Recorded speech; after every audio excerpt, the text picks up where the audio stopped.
ബിന്ദുമ്മ ഒരു നാടൻ ചിക്കൻ വരട്ട് ഉണ്ടാക്കി തരുന്നത് കണ്ടാലോ? ചിക്കൻ വരട്ട് തയ്യാറാക്കുന്നതിനായി ആവശ്യത്തിനുള്ള സവാള ചെറുതായി അരിഞ്ഞത്, പച്ചമുളക്, കറിവേപ്പില, തക്കാളി ചെറുതായി അരിഞ്ഞത്, ഇഞ്ചി, വെളുത്തുള്ളി എന്നിവ ചതച്ചത് തയ്യാറാക്കി വെച്ചിരിക്കുന്നു. ആവശ്യത്തിനുള്ള മസാല തയ്യാറാക്കി വെച്ചിരിക്കുന്നു. ആവശ്യത്തിനുള്ള തേങ്ങാപ്പാൽ എടുത്തിരിക്കുന്നു. ഇനി സ്റ്റൗ കത്തിക്കുക.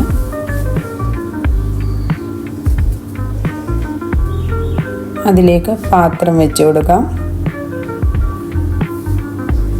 അതിലേക്ക് ശുദ്ധമായ വെളിച്ചെണ്ണ ഒഴിച്ചു കൊടുക്കാം. എണ്ണ ചൂടായതിന് ശേഷം അതിലേക്ക് കടുക് ഇട്ട് കൊടുക്കാം.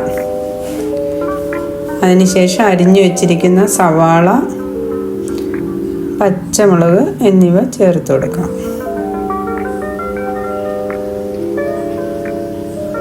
അതിലേക്ക് നമുക്ക് അരിഞ്ഞു വെച്ചിരുന്ന തക്കാളി ചേർത്ത് കൊടുക്കാം. ഇഞ്ചിയും വെളുത്തുള്ളിയും ചേർത്ത് കൊടുക്കാം. അത് നന്നായിട്ട് വഴറ്റുക. നന്നായി വഴറ്റിയതിന് ശേഷം അതിലേക്ക് കറിവേപ്പില ഇട്ട് കൊടുക്കാം. എന്നിട്ട് അല്പസമയം നമുക്ക് മൂടിയൊന്ന് അടച്ചു വെക്കാം. എന്നിട്ട് തുറന്നതിന് ശേഷം എടുത്തു വച്ചിരിക്കുന്ന മസാല ചേർത്ത് കൊടുക്കാം. മസാല ഇട്ട് നന്നായി മിക്സ് ചെയ്ത് നല്ല നിറമാകുന്നത് വരെ മിക്സ് ചെയ്ത് കൊടുക്കാം. അതിലേക്ക് നമുക്ക് തേങ്ങാപ്പാൽ ചേർത്ത് കൊടുക്കാം. ഇപ്പം നല്ല തിക്കായിട്ടുള്ള ഗ്രേവി ആയിട്ടുണ്ട്. അതിലേക്ക് നമുക്ക് ഉപ്പ് ചേർത്ത് കൊടുക്കാം. ഇതിലേക്ക് വൃത്തിയാക്കി വെച്ചിരിക്കുന്ന ചിക്കൻ കഷ്ണങ്ങൾ ചേർത്ത് കൊടുക്കാം.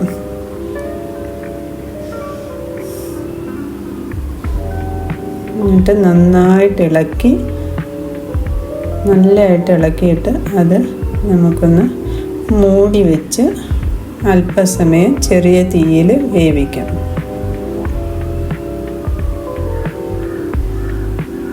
അപ്പം നമുക്ക് നമ്മുടെ വരട്ട് തയ്യാറായിട്ടുണ്ട്. നല്ല മണമൊക്കെ വരുന്നുണ്ട്. ഇനി നമുക്ക് ചുവന്നുള്ളി, കറിവേപ്പില എന്നിവ കടുക് വറുത്ത് അതിലേക്ക് താളിച്ചു കൊടുക്കാം. അതിനുശേഷം നന്നായിട്ട് വഴറ്റുക. നന്നായി വഴറ്റി മിക്സ് ചെയ്തതിന് ശേഷം നമുക്കിതൊരു ചെറിയ ബൗളിലേക്ക് പകർന്നു വെക്കാം. കറിവേപ്പിലയൊക്കെ വെച്ച് അലങ്കരിക്കാം. കാണാനൊക്കെ നല്ല രസമുണ്ട്. കഴിക്കാനും അതുപോലെ നല്ല ടേസ്റ്റിയാണ്, നാച്ചുറലാണ്. നിങ്ങളും ട്രൈ ചെയ്ത് നോക്കണം. നിങ്ങൾക്ക് ഈ വീഡിയോ ഇഷ്ടപ്പെട്ടാൽ ലൈക്ക് ചെയ്യുക,